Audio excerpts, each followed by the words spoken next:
एक रहस्यमय आइलैंड के घने जंगलों में फंसी हुई लड़की जैसे ही यहाँ से निकलने की कोशिश कर ही रही थी कि ठीक उसी टाइम पर एक बड़ी सी छिपकली जैसा क्रिएचर दिखाई दे देता है जो किसी जानवर को मार कर खा रहा था। लड़की बहुत ही सावधानी से अपने पैर को समेटते हुए पीछे छुपने लग गई, लेकिन जैसे ही उसने पीछे मुड़कर यहाँ से निकलने लग गई, ठीक उसके सामने भी एक दूसरा क्रिएचर आ जाता है। जोर से झपटते हुए उसे खाने की कोशिश करने लगा। लड़की भागते हुए सूखी लकड़ी के अंदर घुस जाती है, लेकिन अभी भी यह क्रिएचर लगातार खाने के लिए अपना जबड़ा फैलाता चला रहा। अभी जैसे ही वो लड़की को खा जाता, उससे पहले ही एक और क्रिएचर उसे ही दबोच कर उठा लिया। लड़की जैसे ही उसे देखने के लिए खड़ी हुई तो उसने देखा वो तो डायनासोर है जो छिपकली को अपने मुंह में दबोचा हुआ था। लड़की को देखते ही डायनासोर उसके पीछे पड़ जाता है। कई बार यहाँ तक कि बार उसे खाने की कोशिश करता रहा था, लेकिन हर बार वो अपने आप को किसी तरह बचा लेती है कि तभी एक दूसरा डायनासोर उसे खाने के लिए अपने मुंह को खोला। लड़की बचने की कोशिश में पेड़ से लटक चुकी थी। अब उसके बचने का कोई चांसेस नहीं लग रहा था। इस खतरनाक जंगल से ये सिर्फ लड़की ही नहीं थी, बल्कि उसी के साथ आए हुए दूसरे साइड काफी सारे और भी सर्वाइवर्स थे जो काफी कीड़ों मकोड़ों के बीच फंसे हुए हैं। उन्हीं में से एक आदमी को कीचड़ में रहने वाले काफी सारे अजीब क्रिएचर इस तरह से दबोच लिए, यहाँ तक कि उसे सीधा निगल जाते हैं। बड़े बड़े चींटियां और बड़े बड़े कॉकरोच इन्हें खाने लग जाते हैं। इतना ही नहीं, मुसीबत यहीं तक नहीं था, बल्कि उन्हें पानी से होकर गुजरना होगा। लेकिन काफी सारे बड़े बड़े खूंखार मछलियों ने इन्हें इस तरह से खाएंगे जैसे इन्हें किसी ने दावत पर बुलाया हो। इन सभी की मुलाकात इस रहस्यमय आइलैंड के ऐसे लोगों से होने जा रही है जो दिखने में इंसान तो हैं, लेकिन उनके कारनामे बहुत ही अजीबोगरीब हैं। इतने सारे लोग इस आइलैंड के घने जंगल में कैसे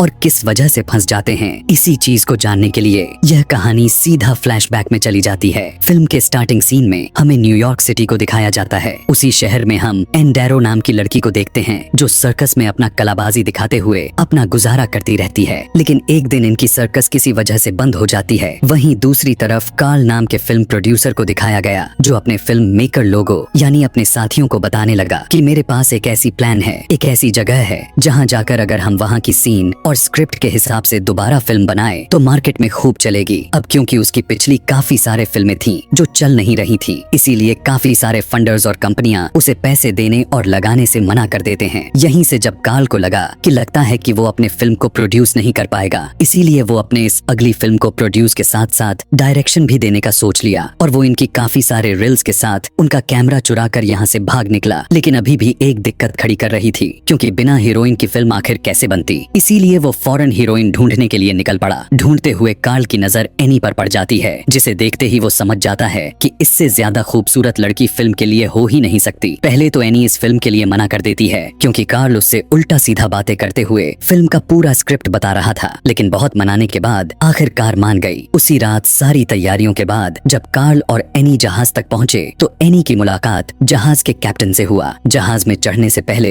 एनी को लगा कि वो जो कदम उठा रही है क्या वो सही भी है या नहीं, लेकिन पता नहीं क्या सोचकर वो अपना पैर आगे बढ़ा लिए। सभी यहाँ से निकलने ही वाले थे कि उसी दौरान काफी सारे पुलिस इनके पीछे आ जाती है, क्योंकि कार्ल ने इल्लीगल तरीके से यहाँ से निकला था और उसने फिल्म और कैमरे को चुराया हुआ था। पुलिस यहाँ कुछ कर पाते उससे पहले ही इनकी जहाज सफर के लिए रवाना हो चुकी थी। सफर के दौरान एनी की मुलाकात जैक नाम के लड़के से हुआ जो इस फिल्म का राइटर था। यहाँ इसी जहाज पर हीरो के साथ एनी की पहली शूटिंग की जाती है। इसी जहाज में एनी और जैक के बीच प्यार मोहब्बत का सिलसिला आगे की तरफ बढ़ता चला गया, क्योंकि एनी को जैक के अंदर की अच्छाइयाँ दिखाई देने लग चुकी थी। काफी दिनों सफर के बाद कैप्टन को पता चला कि ऊपर से कार्ल को गिरफ्तार करने का वारंट आया हुआ है, क्योंकि कैप्टन भी अब जान चुका था कि कार्ल इल्लीगल काम कर रहा है। कार्ल उसे ऐसा करने से रोकता तो है, लेकिन इसका कोई फायदा नहीं था। जहाज के सभी क्रू जैसे ही अपने जहाज को वापस जाने के लिए मोड़ने लग गए कि उसी दौरान अचानक से इनका आसपास अजीबों गरीब तरह से धुआं इनके जहाज को घेरने लग जाता है। चारों तरफ सिर्फ सन्नाटा ही सन्नाटा हो चुका था और ये खामोशी पूरी तरह से जाहिर कर रही थी कि मुसीबत आने वाली है। इनका अभी कुछ सोचना ही था कि ऊपर से पहरा दे रहा जिमी नाम के लड़के को अपने सामने बड़े बड़े चट्टान दिखाई दे दिए। इतनी बड़ा चट्टान कुछ ठीक नहीं लग रहा था। कैप्टन जहाज का इंजन बंद करने के लिए कहा, लेकिन फिर इनकी जहाज जाकर काफी जोर से उसी चट्टान में टकरा गई। यह वही घड़ी थी जहां से इनकी मुसीबत का सिलसिला शुरू हुआ था।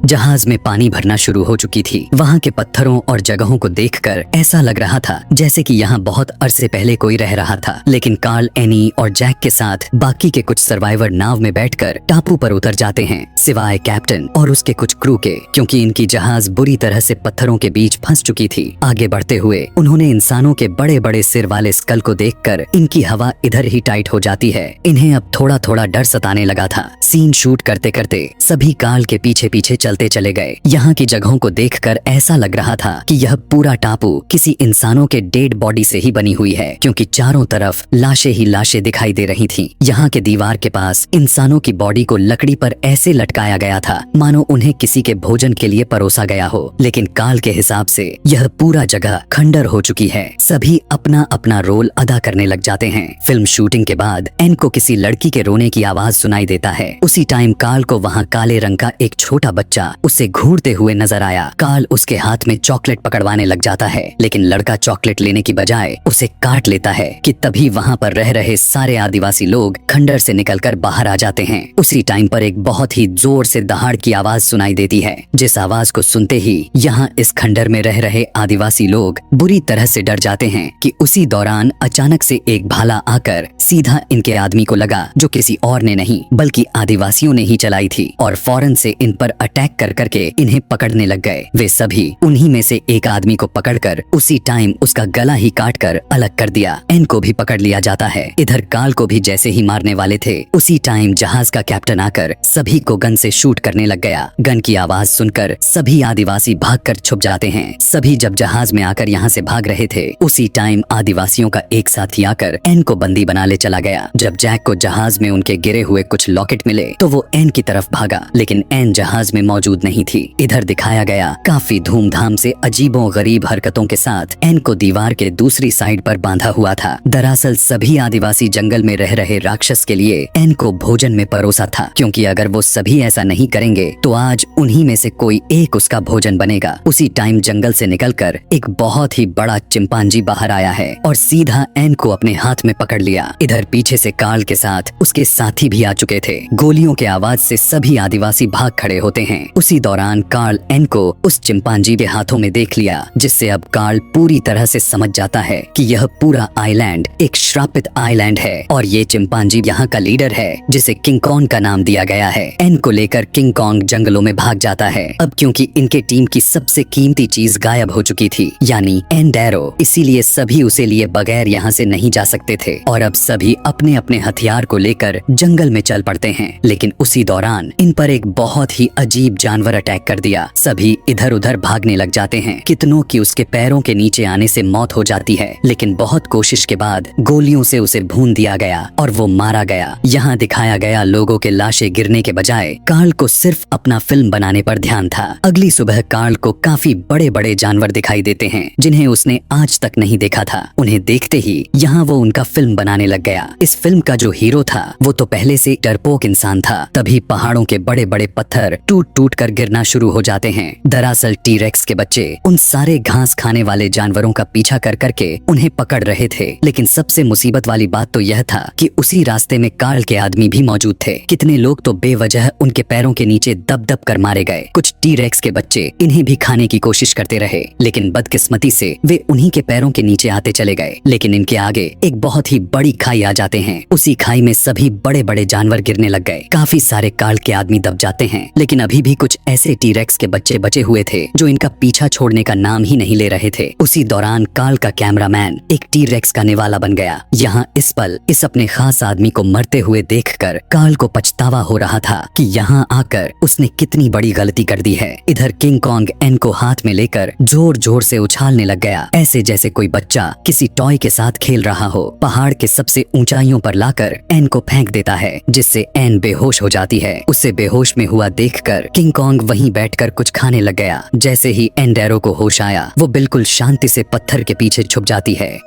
जैसे ही एन वहां से निकलकर भागने की कोशिश की, उसके ठीक आगे किंग कॉन्ग का बड़ा हाथ आ गिरा। मतलब वो अब उसके चंगुल से बच नहीं सकती थी। जैसे ही एंडेरो नीचे गिरी तो किंग कॉन्ग चौंक जाता है। यह देखकर एन को लगा कि उसे ऐसा क्या हुआ, इसीलिए अब वो इस चीज का फायदा उठाते हुए अपना कलाबाजी दिखाते हुए उसे चौंकाने लग गई। लेकिन उसकी ऐसी हरकत से किंग कॉन्ग खुश हो रहा था। अब वो अपने ही हाथों से गिराकर हंसने लग गया था। लेकिन जब एन बिल्कुल थक जाती है तो वो उसे ऐसा करने से मना करने लग गई। उसके मना करने पर किंग कॉन्ग को गुस्सा आ जाता है। वो वहाँ के पहाड़ों को उखाड़ फेंकने लग गया। जैसे ही उसका गुस्सा शांत हुआ तो एन को छोड़कर वहाँ से चला जाता है। एन अब समझ जाती है कि किंग कॉन्ग उसे मारना नहीं चाहता। ऐसा इसलिए हुआ था क्योंकि किंग कॉन्ग ने ऐसी लड़की कभी नहीं देखी थी। इधर सभी एन की तलाश में पानी के पास आ जाते हैं, जो वहाँ के लकड़ियों का नाव बनाते हुए पानी को जैसे ही पार करने लग गए, उसी दौरान बहुत सारे अजीब से क्रिएचर उन पर अटैक करना शुरू कर देते हैं। वे सभी किसी स्कॉर्पियन की तरह लग रहे थे, लेकिन तभी सभी क्रिएचर यहाँ से ऐसे भाग गए जैसे किसी को आते हुए देख लिया हो। और हुआ भी कुछ ऐसा ही। एक बहुत ही अजीब बड़ी सी मछली जैसे क्रिएचर इस पर अटैक कर देता है। सभी को पानी में गिरकर पकड़ पकड़ कर खाने लग गया। पानी के अंदर फंसा हुआ जैक पर भी वही मछली अटैक करती है, लेकिन उसके आगे एक दूसरा आदमी आ गया जिससे उसकी जान बच जाती है। सभी पानी से निकलकर तट पर पहुंच गए। यहाँ पर भी जैसे ही कार्ल अपने फिल्म को शूट कर रहा था, उसी दौरान एक आदमी को वही मछली झपट पड़ती है और यह पूरा सीन उसके कैमरे में रिकॉर्ड हो जाता है। लेकिन मानने वाली बात तो ये है कि कार्ल में जो हिम्मत है वो किसी में भी नहीं दिखाई दिया, सिवाय उस भगदड़ में इस बीड़ी पीते हुए इंसान के। खैर, सभी एंडेरो की तलाश में एक गुफा के पास पहुंच जाते हैं। उसी दौरान जहाज का पायलट चेक करने के लिए जैसे ही केव के पास गया, उसी दौरान किंग कॉन्ग बाहर निकल आता है और पायलट को हाथ में उठाकर जोर से पत्थर पर मारता है, जिससे उसकी वहीं पर मौत हो जाती है। यहाँ तक कि सभी को गुस्से से पेड़ को हिला हिला कर नीचे गिरा दिया, जिससे सभी फौरन नीचे आ गिरे। जैसे ही इन्हें होश आया तो कार्ल ने देखा कि अब उसकी फिल्म की सारी रीलें टूटकर बर्बाद हो चुकी हैं, मतलब उसका यहाँ आना बेकार गया। उसी टाइम उसने देखा कि काफी सारे बड़े बड़े चींटियां और बड़े बड़े कॉकरोच बाहर निकलकर इन्हें खाने के लिए आगे बढ़ रहे हैं। काफी सारे कॉकरोच जैक को काटने लग जाते हैं, लेकिन जिमी नाम का लड़का किसी तरह गन से उन्हें शूट करके उसे बचा लेता है। मगर इतना भी अच्छी बात नहीं थी, क्योंकि वहीं पर एक कीचड़ में रहने वाला क्रिएचर उस बीड़ी वाले आदमी को पैरों के साथ उसके सर को ही निगल जाता है, जिससे वो भी मौत का निवाला बन गया। अब सारे कीड़े मकोड़े इन्हें पूरी तरह से घेर लिए, लेकिन उसी दौरान इस कैप्टन के साथ कार्ल के फिल्म का हीरो गन लेकर आ जाता है और उन सभी क्रिएचर को शूट कर करके इन्हें बचा लिए। इधर एंडेरो को जैसे ही लगा कि अब उसे मौका मिल गया है, तो वो फौरन यहाँ से निकलने का प्लान बनाने लग जाती है। भागते हुए वो उसी छिपकली के पास आ गई जहाँ पर वो किसी जानवर को मार कर खा रही थी। बिल्कुल जिस तरह से मैंने बताया था, ठीक उसी तरह से वो अपने पैरों को दबाते हुए यहाँ से जाने की कोशिश की, लेकिन उसके आगे एक और छिपकली जैसा क्रिएचर टपक पड़ा। वो काफी तेजी के साथ उसे झपट कर खाने की कोशिश की, लेकिन एंडेरो भागते हुए एक सूखी लकड़ी के पीछे छुप जाती है, मगर वो छिपकली उसका पीछा नहीं छोड़ती। उसी दौरान एक बड़ा सा जानवर उसे ही पकड़ लिया और अपने मुंह में दबाते हुए खाने लगा। लेकिन जैसे ही उसने एन को देखा, अपने मुंह का निवाला के साथ उसका पीछा करने लग गया। एन भी अपने बचाव में यहाँ से भागती तो है, लेकिन जहाँ पर वो छुपी हुई थी, ठीक उसके बगल में ही एक और टी-रेक्स उसे देख रहा था। जैसे ही वो अपने बड़े से मुंह को खोलकर खाने की कोशिश की, एन बचते हुए लकड़ी पकड़कर लटक गई थी। अब उसके बचने का कोई उम्मीद दिखाई नहीं दे रहा था कि उसी दौरान किंग कॉन्ग दहाड़ते हुए कूद पड़ा। वो फौरन से एन को बचाते हुए टी-रेक्स से लड़ने लग जाता है। उसे लड़ते हुए देखकर और भी टी-रेक्स लड़की को खाने के लिए आ जाते हैं, लेकिन किंग कॉन्ग उसे देखकर एन को बचा लेता है। अब इनकी लड़ाई दमदार होने वाली थी। सवाल तो यह था कि एन किस टी-रेक्स के मुंह में जाएगी, लेकिन तभी पीछे से एक टी-रेक्स एन को खाने के लिए झपटा। किंग कॉन्ग सभी से लड़ने लग जाता है। एक को तो किंग कॉन्ग बड़े से पत्थर से उसके मुंह को कुचल कर मार देता है। लड़ते हुए पहाड़ से नीचे खाई में गिरने लग गया। उसी दौरान एक टी-रेक्स किंग कॉन्ग का पैर ही पकड़कर उसे नीचे खींच लिया। एंडेरो पेड़ों के टेंटिकल्स में फंसी हुई थी। साथ ही एक टी-रेक्स जैसे ही उसे खाने की कोशिश की, किंग कॉन्ग उसे पकड़कर उसी टाइम मार देता है। लास्ट में उसे लेकर नीचे गिर गया। यहाँ पर अब जीने मरने वाली घड़ी आ चुकी थी। एन जैसे ही किंग कॉन्ग के पीछे कूदी, उसी टाइम आगे बढ़कर किंग कॉन्ग टी-रेक्स का जबड़ा ही पकड़ लेता है। यहाँ पर किंग कॉन्ग बहुत ही कोशिश के बाद उसे पटकते हुए उसके दोनों जबड़े को पकड़ते हुए चीर कर ऊपर वाले जबड़े को उसके मुंह में ही घुसा दिया, जिससे उसकी वहीं पर मौत हो जाती है। दिखाया गया एंडेरो के भागने की वजह से किंग कॉन्ग उससे नाराज हो चुका था। मतलब किंग कॉन्ग की बॉन्डिंग साफ साफ दिखाई देने लग चुकी थी।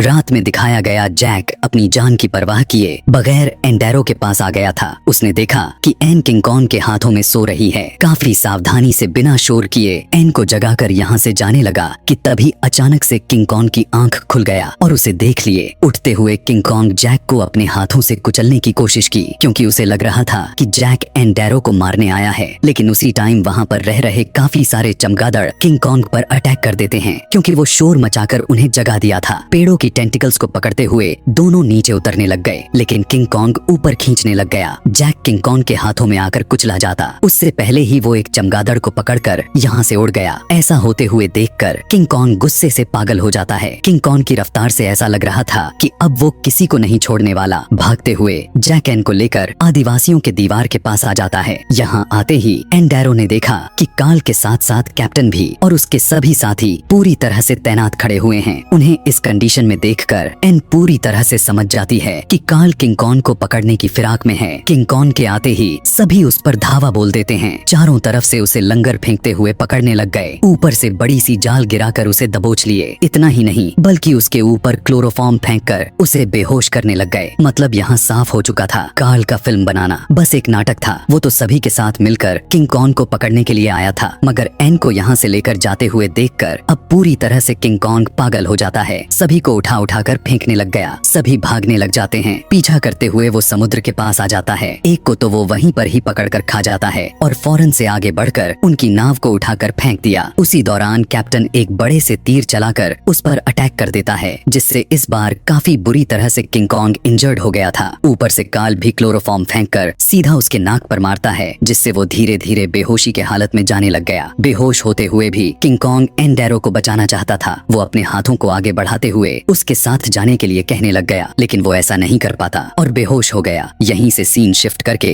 न्यूयॉर्क में कार्ल का एक बड़ा सा किंग कॉन्ग नाम से शो को दिखाया गया, जहाँ पर कार्ल ये खुलासा कर दिया कि हमने इसे पकड़ने के चक्कर में उसके 17 साथी बेरहमी से मारे गए। लेकिन डरने वाली बात नहीं है, क्योंकि आज हम आप सभी को दुनिया की 8वें अजूबे को दिखाने वाले हैं। जैसे ही उसने पर्दे को खोला सभी के मुंह खुले के खुले ही रह जाते हैं। किंग कॉन्ग पूरी तरह से बीमार दिखाई दे रहा था। कार्ल किंग कॉन्ग के थ्रू एक ऐसा शो चलाना चाहता था जिससे वो करोड़पति बन सके। वहीं पर जैक को दिखाया गया। इधर एंडेरो को भी डांस शो में जॉब मिल चुकी थी। कॉल ने उसे मोटी रकम दे रहा था, लेकिन उसने साफ इनकार कर दिया था। कार्ल की शो पूरी तरह से शुरू कर दी जाती है। ठीक उसी टाइम पर किंग कॉन्ग के सामने एन जैसी लड़की को लाया गया, लेकिन उस लड़की को देखते ही किंग कॉन्ग पागल हो जाता है। काफी गुस्से में आकर वो फौरन से अपने बंधे हुए जंजीर को तोड़ दिया और आजाद हो गया। लोगों की भगदड़ में कूद कूद कर उन्हें मारने और वहाँ के सामानों को तोड़ने लग गया। लेकिन उसी दौरान किंग कॉन्ग जैक को देख लेता है और उस पर गुस्सा होने लग गया, क्योंकि उसी की वजह से उसकी एन उससे अलग हुई थी। उसका पीछा करते हुए किंग कॉन्ग शो से बाहर निकलकर न्यूयॉर्क के सड़कों पर आ जाता है। काफी सारे गाड़ियों से टकराने लग जाता है। लोग उसे देखकर इधर उधर भागने लग जाते हैं। किंग कॉन्ग सभी लड़कियों को पकड़कर चेक करने लग गया, क्योंकि एंडेरो उससे जुदा हो चुकी थी। उसी दौरान जैक कार में बैठकर किंग कॉन्ग के सामने आ गया। उसे देखते ही किंग कॉन्ग उसका पीछा करने लग जाता है। काफी सारे अमेरिकी आर्मी गन्स और तोपों के साथ आ जाते हैं। किंग कॉन्ग बार बार लगातार जैक की गाड़ी को तोड़ने की कोशिश करता चला जाता है। दरअसल जैक किंग कॉन्ग को शहर से दूर लेकर जाने की कोशिश कर रहा था। उसके हिसाब से अगर ये शहर में रहा और इसी तरह से आतंक मचाता चला गया तो बेकसूर और मासूम लोगों की जान चली जाएगी। कि तभी किंग कॉन्ग जैक के कार के सामने आकर उसके कार पर जोर से मारा, जिससे उसकी कार पलट गई और वो इंजर्ड हो गया। उसी टाइम एंडेरो किंग कॉन्ग के सामने आ जाती है। जैसे ही किंग कॉन्ग एन को देखा, उसका गुस्सा किसी लिक्विड की तरह बह जाती है। अगर कोई उसे कंट्रोल कर सकता था तो वो कोई और नहीं बल्कि एंडेरो ही थी। एंडेरो भी समझ चुकी थी। दरअसल किंग कॉन्ग को एंडेरो प्यार हो चुका था, क्योंकि किंग कॉन्ग इतनी खूबसूरत लड़की को पहली बार देखा था। किंग कॉन्ग एन को उठाया और शहर से निकलकर बर्फ में जमी हुई पुल के पास आ जाता है। दोनों यहाँ पर काफी मजे से एंजॉय करने में लगे ही हुए थे कि उसी दौरान आर्मी वाले उस पर गन से शूट करने लग गए। किंग कॉन्ग फौरन से एन को लेकर दोबारा से शहर के बीचों बीच आ गया। आर्मी वाले गन्स और तोपों से शूट कर करके उसे मारने की कोशिश करने लग गए, मगर किसी तरह एन और खुद को बचते बचाते हुए एक बड़ी से बिल्डिंग पर चढ़ जाता है। ऊपर आकर उगते हुए सूरज को देखकर किंग कॉन्ग एंडेरो से इशारों में बताने लगा कि मैं तुमसे प्यार करता हूँ। कि तभी उसी दौरान अमेरिका के 6 लड़ाकू जहाज गन के साथ आ टपकते हैं। यहाँ अब किंग कॉन्ग गुस्से से भड़क जाता है और एन को उतार कर उन्हें दहाड़ने लगा। दरअसल वो उन्हें लड़ने के लिए बुला रहा था। एंडेरो उसे ऐसा करने से मना करती है, क्योंकि उसे अच्छे से पता है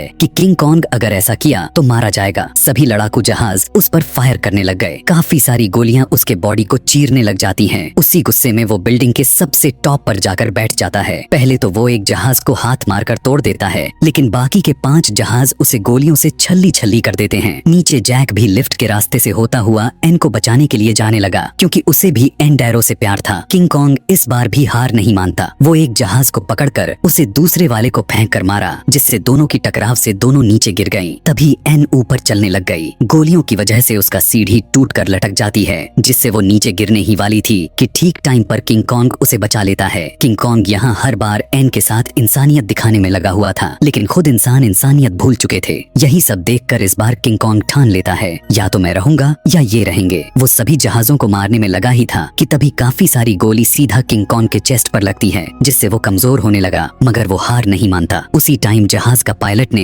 एंडेरो को किंग कॉन्ग के पैरों के नीचे देख लिया, जिससे वो सभी जहाजों को गोली चलाने से रोक लिया। किंग कॉन्ग के बॉडी के अंदर काफी सारी गोली लगने की वजह से पूरी तरह कमजोर हो गया। यहाँ पर अभी भी किंग कॉन्ग एन को हाथों में उठाकर ऐसे देखने लग गया जैसे मानो वो उससे कुछ कहने की कोशिश कर रहा है। दोनों अभी मिल ही रहे थे कि तभी पीछे से लड़ाकू जहाज उसे गोलियों से भून देता है, जिससे किंग कॉन्ग अब पूरी तरह से मरने के कगार पर पहुंच गया। वो अभी भी एन को आंखों में देख रहा था। उसे इस तरह से देखते हुए देखकर एन फूट फूट कर रोने लग जाती है। उसे देखते ही देखते बिल्डिंग से फिसल गया, जिससे नीचे गिरने की वजह से उसकी मौत हो गई। उसके मरते ही काफी सारे लोग उस पर चढ़ चढ़ कर उसका फोटो और सेल्फी लेने लग जाते हैं। यहाँ इस सीन को देखकर साफ लग रहा था इंसानियत पूरी तरह से मर चुकी है। ऊपर जैक एन के पास आकर उसे संभालता है। आज के दिन से एंडेरो अपने पूरे लाइफ में खुद को कोसती रहेगी, क्योंकि उसी की वजह से किंग कॉन्ग मरा। अगर उस दिन काल की कही हुई बात को इनकार कर दी होती और जहाज पर चढ़ने से पहले सोची थी कि उसे ऐसा करना चाहिए या नहीं, वहाँ भी मौका था उसे न जाने की। लेकिन सच बोलूं तो मेरे हिसाब से किसी की भी गलती नहीं थी। इस दुनिया में जो भी होता है काल की वजह से होता है। किंग कॉन्ग का काल था जो लड़की के थ्रू एक प्यार करने के रूप में खींचा चला आया और बेमौत मारा गया। इसी के साथ ये कहानी भी खत्म हो जाती है।